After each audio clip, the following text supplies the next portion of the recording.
আসসালামু আলাইকুম। আপনারা দেখছেন এখন সবার খবর, আমার খবর, আপনার জনগণের খবর। একটা খুব ভালো সুখবর, আল্লাহ পাক যার নসিবে রেখেছেন, নিয়ত রাখেন, আল্লাহ পাক যেন তাদের এটা কবুল করেন। সেটা হচ্ছে হজব ব্রত পালন। এই মাসেই তার মাকে নিয়ে আমার ডান দিকে বসে রয়েছেন সঞ্জীবনী হেলথ কেয়ার অথবা কর্ণধার কাজী হেদায়েতুল্লাহ সাহেব। এই মাসেই তার মাকে নিয়ে উমরা হজ ব্রত পালন করতে গেছিলেন মক্কা শরীফ, মদিনা শরীফ। আমার তরফ থেকে রইল আন্তরিক মোবারকবাদ, প্রীতীয় শুভেচ্ছা। যখন সে হজ ব্রত পালন করতে ওখানে গেছেন তখনও কিন্তু সে আমাকে কন্ট্যাক্ট করেছিলেন। তার কাছে শুধু আমি একটা কথাই জানবো, তিনি তার মাকে নিয়ে গেছেন, কেমন তার অনুভূতি ছিল এবং তিনি কোথায় কোথায় গেলেন, তার সমস্ত কাজগুলো আল্লাহ পাকের রহমতে আশা করি ভালোভাবে সম্পূর্ণ হয়েছে। কি বলবেন? নাহমাদুহু ওয়া নুসাল্লি আলা রাসূলিল কারীম। আপনাকেও শুভেচ্ছা ও মুবারকবাদ জানাই। এবং নিশ্চিতভাবেই আপনি তো বললেন যে আমি ওখান থেকেও আপনাকে কন্ট্যাক্ট করেছিলাম অত ব্যস্ততার মধ্যে দিয়েও। দেখুন, ওখানে একটা যখন আমি এই প্রথমবার মাকে নিয়ে গেলাম, একটা ইচ্ছে ছিল মাকে নিয়ে একসঙ্গেই যাব। এবং সত্যি কথা বলতে কি, আমি একবার চেষ্টা করেছিলাম যে একবারে মাকে নিয়ে মানে হজ করতে যাব, কিন্তু সেটা দেখলাম সময়ের যে কোনো কারণেই হোক হয়ে উঠছে না। সে কারণে বয়সের দিক থেকে মা যেমনই হোক একটু বয়স আছে, মায়ের বয়স হচ্ছে 70 বছর বয়স। এবারে সে কারণেই দেখলাম এরপরে আর হজে নিয়ে যাওয়া মানে হচ্ছে কি অনেকটাই এবার পারিবারিক অনেক সুবিধা অসুবিধা থাকে। হ্যাঁ, অনেক অসুবিধা, যদিও সব কিছু বাধা কাটিয়ে যাওয়াটা নিয়ম, তারপরেও সেটাখানে হচ্ছে যেহেতু মায়ের বয়সটা হয়ে যাচ্ছে, সেজন্য আম্মাকে নিয়ে আমি উমরাটা আগে করে নিয়ে এলাম। এবং খুবই ভালো লাগলো যে এই উমরা অনুভূতি বলতে গেলে কি, দেখুন, পরিষ্কার বলতে যেটা বোঝায়, আমরা যখন অনেক হাজি সাহেব যারা আছেন তারা একবার হজ করে আসার পরে 2বার 3বার 4বার হজে বা উমরায় গমন করেন, আল্লাহ নিয়ে যান তাদের। তা আমার মনে হতো কি, অনুভূতি আমার যেটা ছিল, পরিষ্কার অকপটে স্বীকার করছি, মনে হতো এতবার যাওয়ার কি বা দরকার আছে, কি বা এত প্রয়োজন কি আছে, সেই তো ঘুরে এসেছে একবার, 4বার 5বার 6বার 8বার 10বার, অনেকে আল্লাহ নিয়ে যাচ্ছেন, তাদেরকে যাচ্ছে। ওখানে না গেলে এই অনুভূতিটা হতো না। চিন্তাধারার যে পরিবর্তন হলো, যে কেন মানুষজন এখানে বারবার ছুটে আসার কি এমন টান আছে, সেটা আমি না গেলে অনুভব করতে পারবো না। তখন আমার ওই ধারণা বোধগম্য যেটা হলো, সেটা হচ্ছে কি, কেন মানুষজন বারবার আসে। একবার না গেলে ওখানে বোঝা যাবে না যে কিভাবে কি বিষয়টা চলছে। ওখানে রহমত বর্ষণ হচ্ছে, বলা হয় না, রহমত তো বর্ষণটা দেখা যায় না চোখে, যে বৃষ্টির মতো, বৃষ্টি যেমন পড়ছে বৃষ্টির দেখা যায়, কিন্তু সত্যি সত্যি ওখানে যে রহমত বর্ষণ হচ্ছে, সেই যে টানটা, সেই যে অনুভূতিটা, এটা পরিষ্কার আমরা একটা অনুধাবন করতে পারি। হাওয়াকে তো দেখা যায় না, আগুনের তাপকেও বোঝা যায় না, কিন্তু হচ্ছে এই যে রহমত বর্ষণ হচ্ছে, এটাই হচ্ছে কি আপনার পরিষ্কার, আপনি একটু অনুভব করলেই বুঝতে পারবেন যে সত্যি ডাইরেক্ট রহমত বর্ষণ হচ্ছে। কেন বারবার করে মানুষ যাচ্ছেন, এটাই হচ্ছে ব্যাপার। আম্মাকে নিয়ে গেলাম, আম্মাকে নিয়ে আম্মা 2টো উমরা করেছেন, এবং আমি 6 দিন ছিলাম মিডিলে, 6টা উমরা করেছি। এবং ওখানে দেখুন, উমরা করতে গেলে মক্কার বাইরে যেতে হয়, বাইরে গিয়ে এরম বেঁধে আবার তো আসতে হয়। জন্য মতভেদে একটা জায়গা আছে যেটা হচ্ছে কি মসজিদে আয়েশা থেকে করা যায়। অনেকে মতান্তর থাকলেও ওখানে মোটামুটি করা যায়, যেহেতু আমি ওখান থেকে মসজিদে আয়েশা থেকে ইহরাম করে আমি 6টা উমরা করেছি। আব্বা, দাদু যান, আপনার চাচা যান, নানা যান, আমার একটা বড় মামি যান, এদের 5 জনের এতে যাতে সবের উদ্দেশ্যে আমি উমরা করেছি। এখানে বিশাল একটা জায়গা, মানে একটা মক্কা মদিনা শরীফ, আপনি প্রত্যেক জায়গাতে আপনি গেলেন, আপনি উমরা হজ পালন করলেন। আমাদের মাধ্যমে সাধারণ মানুষকে কি উপদেশ দিতে চাচ্ছেন? ব্যাপারটা হচ্ছে কি, উপদেশ এখানে দেওয়ার ব্যাপারটা না, ব্যাপারটা হচ্ছে প্রথমেই যে কথাটা বলেছি, একটা অনুভূতির ব্যাপার। আপনি সার্বিক অনুভূতি, শুধুমাত্র রহমতের অনুভূতি মানে সার্বিকভাবে রিয়াজুল জান্নাতে গিয়ে নামাজ পড়া যে সৌভাগ্য হয়েছিল। সাধারণত 10 মিনিট করে সময় দেয় রিয়াজুল জান্নাত। এখন আপনার অ্যাপ্লিকেশান করতে হয়, হওয়ার পরে আপনার সময় হবে, আপনার সময়ের পর আপনাকে মাত্র 10 মিনিট সময় দেবে। 2 রাকাত নামাজ পড়বেন, একটু দোয়া চাইবেন, আবার বের করে দেবে। সেরকম আমরা 3টের সময় আমাদের সময় হয়েছিল। তা আমরা যখন ঢোকার পরে এমন একটা সময় হলো যেখানে আমাদের বের করে দেওয়া আর অন্য ওনাদের ভিতরে নিয়ে যাওয়া, এই সময়ের মধ্যে নামাজের সময় হয়ে যাবে। সেই জন্য তারা কি করলেন, আমাদেরকে ওখানেই বসিয়ে দিলেন, এখানেই নামাজ হয়ে যাবে, কারণ ওই সময়টা আর পাবেন না তারা। প্রতিটা সব মানুষকে পুরো সরিয়ে দিয়ে আবার নতুন মানুষকে ভিতরে এন্ট্রি দেওয়াটা একটা সময় সাপেক্ষ ব্যাপার না। সেই জন্য আমরা বুঝলাম যে আমাদের আর সৌভাগ্য যে আসরের নামাজ আমরা ওখানে পেয়েছিলাম একটা দিন, যেখানে আর ওখানে হচ্ছে কি প্রতি সোমবার এবং বৃহস্পতিবার দুদিন হচ্ছে কি মসজিদে নবাবিতে, মদিনা শরীফের কথা বলছি, ওখানে ইফতার করানো হয়। এটা হচ্ছে আমার জানা ছিল কিন্তু আমার স্মরণে ছিল না। একদিন মগরিবের নামাজ পড়তে গিয়ে দেখি এরকম পুরো দস্তরখান বিছানো আছে। কী রে বাবু, এটা কী হবে? আমি তো মনে নেই কী ব্যাপার। তা আমি বললাম আজকে তো বৃহস্পতিবার আছে, আপনার আজকে আমি তো রোজায় নেই, রোজা রাখা অবস্থায় নেই আমার তো। দেখুন এখানে কোনো ব্যাপার না, আপনার কি রোজাদার যারা রেখেছেন তারা এবং যারা আছেন প্রত্যেককে আপনার ইফতার দেওয়া হবে। তা কি সেই যে অনুভূতিটা, আর ডিসিপ্লিন যদি শিখতে হয়, ডিসিপ্লিন আপনার মক্কা মদিনা দুটো, হ্যাঁ, যেটা হচ্ছে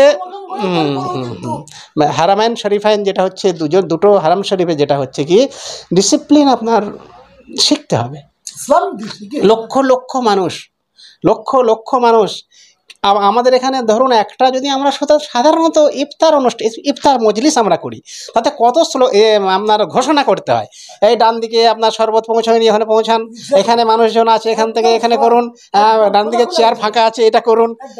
আজান হচ্ছে ওইটুকুই, আর একামত হচ্ছে। তারপরে কোনো রকম কোনো ঘোষণা, এত মানুষজন, লক্ষ লক্ষ মানুষ, কোনো রকম ঘোষণা নেই। এটা আপনার অবাক করে দেওয়ার মতো অবস্থা। আমরা এই মুহূর্তে আমি রয়েছি একবারে সঞ্জীবনী হেলথ কেয়ার নার্সিংহোমের একজন কর্ণধার রয়েছেন মুর্তজা সাহেব, এবং তিনি আরেকজন অন্যতম কর্ণধার রয়েছেন তিনি কাজী হিদায়াতুল্লাহ সাহেব। তিনি ওমরা হজে ব্রত পালন করে এসে আমাদের সাথে, আমার সাথে, তার সাথে একটা ভালো সম্পর্ক রয়েছে এই নার্সিংহোমের সাথে। Not that as a man হিসেবে তারা জানি না আমি কতটা ভালোবেসেছেন, এবং আমি জানি তারা জানেন না কত ভালোবেসেছেন আমরা, আমাদের মধ্যে আছে সে এখন। হ্যাঁ নিশ্চয়ই বলবেন একেবারে। তার যে আমি যে মানে আমি সরকারকে বলবো আপনার জন্য দোয়া করুন, আমার জন্য আল্লাহ ভাই যেন আমাদেরও এই নসিব করেন। আপনি ভাইটার জন্য কিছু বলতে আসলাম বলে ওমরা আসি পারে না, ব্যাপারটা হচ্ছে কি যেটা বলার সেটা হচ্ছে কি আমিও অনেক দেরি করে, হিসাব মতো বলতে গেলে আমি অনেক দেরি করে গিয়েছি। হ্যাঁ, আমি আপনি এখনো পর্যন্ত ফরজ হজ করতে এখনো হয়নি আমার। আল্লাহ কবুল দোয়া করুন যেন আমরা হজ ব্রত যেতে পারি, চেষ্টা তো করছি। যেটা এবারে অনুভূতি যেটা হচ্ছে কি এবারেই যেন যেতে পারি এরকম টাইপেরও মনে হচ্ছে আর কি। তবে কতটা কি কার্যকারী করতে পারবো, তবে কি বিষয় বলুন তো, একটা ফরজ কাজ, তো ফরজ কাজ হচ্ছে কি যখন টাকা পয়সা আপনার সংস্থান হয়ে যাবে খুব তাড়াতাড়ি যে চলে যাওয়াটাই উচিত। কারণ হচ্ছে নবীজির কড়া হাদিস আছে, যেটা হচ্ছে কি যে যদি কেউ হজ না করে, যদি কেউ টাকা পয়সা থাকা অবস্থাও হজে না যায়, ফরজ কাজ না করে, তার যে ইমানি অবস্থায় যে মৃত্যু হবে কিনা সন্দেহ আছে, মানে হবেন এক ধারণা। আমি অতটা বেশি কথা বলছি না, তবে কি সন্দেহের পর্যায়ে পড়ে যাচ্ছে। নামাজ, রোজা, হজ, যাকাত, নামাজ, কালমা, নামাজ, রোজা, তারপর কি যাকাত এবং হজ। হ্যাঁ, পাঁচটা তো রয়েছে। কিন্তু যার সত্য আমি যতটা জেনেছি আর কি, যে যার টাকা থাকতে সে হজ করলো না, মানে সে আমার কোনো কথা হচ্ছে আমি ডাইরেক্ট হজের কথা, সেটা কিন্তু সে আল্লাহ পাকই জানে।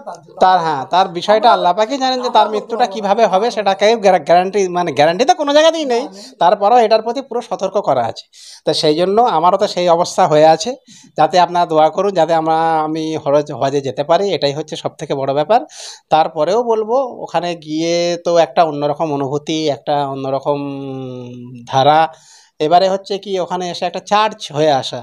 এবার কতদিন চার্জ আল্লাহ রাখবেন, কতদিন সেভাবে ঠিকভাবে চলা যাবে, কতদিন আপনার এখানে অনেক মানুষজন আসছেন, তারা নিশ্চিত বলবো না দুনিয়াদারি করতেই হবে, সব কিছুই করতে হবে, কিন্তু সব কিছুর মাঝেও একটা বাঁধন থাকতে হবে, যে বাঁধনটা আমি যেখান থেকে ঘুরে এসেছি সেইখানকার মর্যাদাটাকে রক্ষা করতে হবে, যে মানুষজন এটা না বলতে পারে যে ওখান থেকে ঘুরে এসে দেখো মানুষটা কী অবস্থা হয়ে আছে। তাহলে এটাই ব্যাপার। এই যেন আমি দোয়া রাখবেন যেন অন্তত দুনিয়াদারির মাঝেও সে একটা পার্থক্য যেন জায়গাটা রক্ষা করে চলতে পারি, এটাই হচ্ছে সব থেকে বড় ব্যাপার। আমি কাজী হেদায়েতুল্লাহ, অন্যতম কর্ণধার, সঞ্জীবনী নার্সিংহোম, শেয়াখালা। হ্যাঁ, যেটা উনি খোলাখুলি আমাদেরকে জানালেন এবং বললেন, একেবারে খোলাখুলি আছে, এটা কোনো প্রচার নয়, কিছুই নয়। কিন্তু আমরা সংবাদ জগতে আছি, আমিও এয়ারপোর্টেও যাই, এয়ারপোর্টে গেছি, খবর করেছি, বিভিন্ন খবর করেছি, কিন্তু তার সাথে আমি খোলাখুলি কথা বললাম। আপনারা দেখছেন একই সবার খবর, আমার খবর, জনগণ। আরও একবার এই আমার যে ডান দিকে বসে রয়েছেন কাজী সাহেব, যে ওপরা হজরত পালন করে আসলেন, তার মাকে এবং তাকে জানাই আমার তরফ থেকে আন্তরিক মোবারকবাদ, এবং আমাদের জন্য দোয়া করবেন। তাদেরকে দোয়া চেয়েছি আমি, যখন তিনি মক্কা শরীফে ছিলেন তাকে বলেছিলাম যে আমার জন্য এবং আমার ফ্যামিলির জন্য এবং আমাদের সকলের জন্য আপনার আম্মাজিকে বলেন তা যে আমাদের জন্য দোয়া করতে। সবচেয়ে বড় কথা কি, একটা সবচেয়ে বড় ঘটনা কি, আমার জীবনে অনেক ঘটনা ঘটেছে, আরও একটা ঘটনা আমি একে অ্যাড করতে চাই। সেই দিন কিন্তু, সেই সময় কিন্তু আমার সেজ মেয়ে কিন্তু ওটিতে অলরেডি ওটিতে রয়েছে। তা সেই সময়টায় কিন্তু ওটিতে তাকে ডাক্তার নিয়ে যাওয়া হয়েছে, এবং আমরা অপেক্ষায় রয়েছি। তখন কিন্তু হাজি সাহেব আমাকে ফোন করেছেন, তখন বললো হাজি সাহেব আপনি প্লিজ যেখানে রয়েছেন আল্লাহ পাক যে আমার বাচ্চার জন্য খাস করে দোয়া করুন। তিনি বলে আমি আর ফোন আপনার ধরতে পারবো না। এইটা কিন্তু আপনাদের আমার দারুণ লেগেছে, আর আল্লাহর কাছে আমি যা চেয়েছিলাম আল্লাহ পাক তাই দিয়েছেন, আলহামদুলিল্লাহ। আরেকটা বিষয়, সব থেকে বড় ব্যাপার আজিম ভাই, সব থেকে বড় ব্যাপার কি জানেন তো, ওখানে গিয়ে সবাই তো দোয়া চাওয়ার জন্য বলেন যে যাই যাক, তা আমি সেখানে গিয়ে সত্যি আমি শুধু কেঁদেছি এ কারণেই যে আল্লাহ, যারা দোয়া আমাকে চাওয়ার জন্য বলেছে, আমি তো সে তার উপযুক্ত নই, কিন্তু আপনার ঘরে আসছি বলে তারা আমাকে বলেছে যে আপনার এই দোয়াগুলো, যার যেমন দোয়া কবুল করতে। তা আমি তো একদম নাদান, আমি মূর্খ, আমি হচ্ছে নগণ্য, কিন্তু তারা যে আমাকে শুধুমাত্র আপনার এখানে ঘরে আসছি, কাবা শরীফে আসছি বলেই তারা শুধুমাত্র দোয়া চাওয়ার জন্য বলেছে, আমি তার যোগ্য নয়।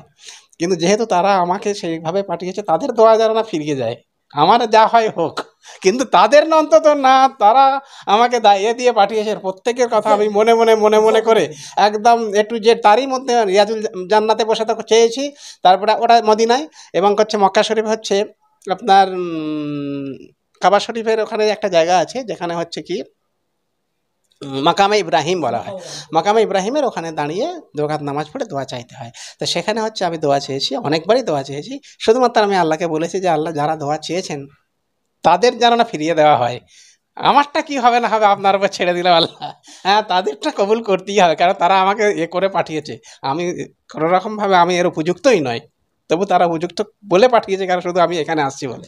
এটাই হচ্ছে ব্যাপার। তার মধ্যে আমি একজন খাকসার গোলাগার বান্দা, এখন সভা করেছিও নট দ্যাট সংবাদ একবারে প্রতিনিধি বলতে পারেন। আমি যেমন দেখুন কলমে কাজ, পূবের কলমে কাজ করছি, আপনজনে কাজ করছি, নতুন গতিতে কাজ করছি, এবং বিভিন্ন জায়গায় আমি এখন কাজ করছি, এবং আপনাদের ওয়াদিতেও কাজ করছি।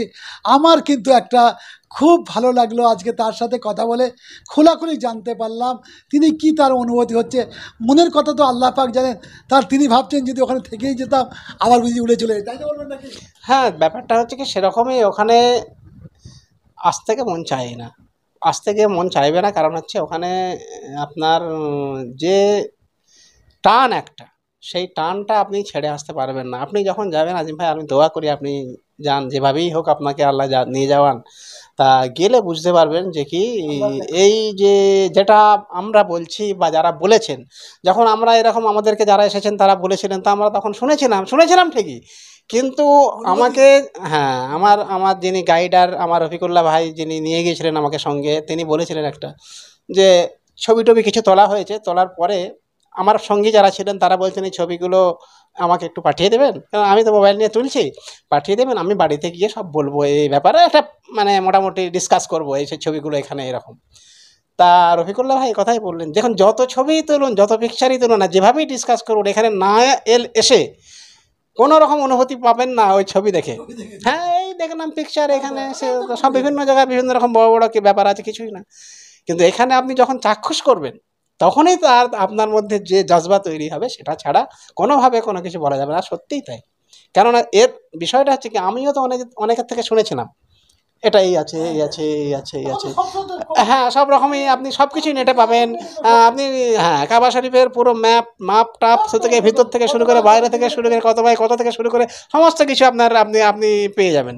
তো সেখানে কিন্তু সব কিছু আপনার হাতের মুঠোয়, পৃথিবী আছে হাতের মুঠোয় থাকলেও কিন্তু ওখানে তবে গিয়ে তবে অনুভূতিটা হবে। একটা বললাম অনুভূতির কথাটা বললাম, আর দ্বিতীয়টা বললাম যে ম্যানেজমেন্ট এবং হচ্ছে যে ডিসিপ্লিন সিস্টেম। হ্যাঁ এটা হচ্ছে না দেখলে বোঝা যাবে না যে একটা কত লক্ষ লক্ষ মানুষ কত লিটিল ক্লিন পরিষ্কার পরিচ্ছন্ন থেকে শুরু করে সমস্ত কিছু করা হচ্ছে। এবং যে ড্রাইভার যারা আছেন, কার ড্রাইভার যারা আছেন, তারা হাজিদের কত সম্মান করেছেন, 10 ফুট দূর থেকে দাঁড়িয়ে যাচ্ছেন হাজিরা পার হবেন। এবং কথা হচ্ছে এটা আমার শোনা কথা, যেটা হচ্ছে কি ওরা কাবা শরীফে গিয়ে আমাদের মতো যারা মানুষ, বিশেষ করে এই আমাদের ভারতবর্ষ, বাংলাদেশ এবং পাকিস্তান বা আশপাশে এরকম মহাদেশের যে কিছু মানুষজন, তারা হচ্ছে এক ধরনের, আমি ভাষাটা বলছি, অত্যাচার করে। অত্যাচার বলতে কি জানেন, কাবা শরীফের গ্লাভ ছোট ছুরি নিয়ে যাবে, এই গ্লাভের থেকে গ্লাভ মানে ছিঁড়ে আপনার পকেটে ভরে নিচ্ছে। ওটা কি ছিঁড়ে টিড়ে টেনে টুনে মানে সে ধাক্কা ধাক্কি। ব্যাপারটা হচ্ছে কি তারা বুঝছে না, তারা ভাবছে কি যে এই যে একটা অত্যাচার করা, তারা পুলিশ দেখছে কিন্তু ওটা গ্রেপ্তার হয়ে যাওয়ার মতো অবস্থা, কেন ওখানে ইয়ে করা। কিন্তু তারা জানছে কি এটা আল্লাহর মেহমান। তারা একটা কথাতেই বলে যে এরা আল্লাহর মেহমান। শুধুমাত্র তারা যতটুকু পারেন মানে হাজি হাজি হাজি এইটুকুই তারা হচ্ছে করেন সাধারণত। যা হ্যাঁ মানে মানে সৌদি আরবের যা আইন, কড়াকড়ি আইন আছে, মক্কা শরীফ এবং মদিনা শরীফে যা মানুষজন গিয়ে করেন তার বাইরে করলে অ্যারেস্ট হয়ে যায়। হ্যাঁ, আমিও তার মধ্যে একজন ছিলাম যাকে বলেছিলাম যে আমি যাবার আগে তার সাথে কথা বলেছিলাম। এবং আমি একজন গুণাকার বান্দা, এখন সরকারের সিও সংবাদ প্রতিনিধি। আপনাদের দোয়া আমার প্রতি যেমন থাকবে, আমারও দোয়া আপনাদের প্রতি থাকবে। এবং আমি যা বিস্তৃত শুনলাম, বা হাজি আমার ডান দিকে রয়েছেন, আরও একবার বলি, সঞ্জীবনী হেলথ কেয়ার নার্সিংহোমের দুজন কর্ণধার রয়েছেন, মর্তজা সাহেব এবং কাজী হিদায়তুল্লাহ। তিনি এই মাসে কিন্তু তার আম্মাজিকে নিয়ে উমরা হজরত পালন করে এসে সশরীরে ফেরত এসছেন। আল্লাহ কাছে দোয়া করি যেন আমরাও যেন যেতে পারি এবং তাকে এবং তার আম্মাজিকে এবং সকল যারা হজরত পালন করলেন উমরা, তাদের সকলকে জানাই এখন সবার তরফ থেকে আন্তরিক মোবারকবাদ। আল্লাহ হাফিজ।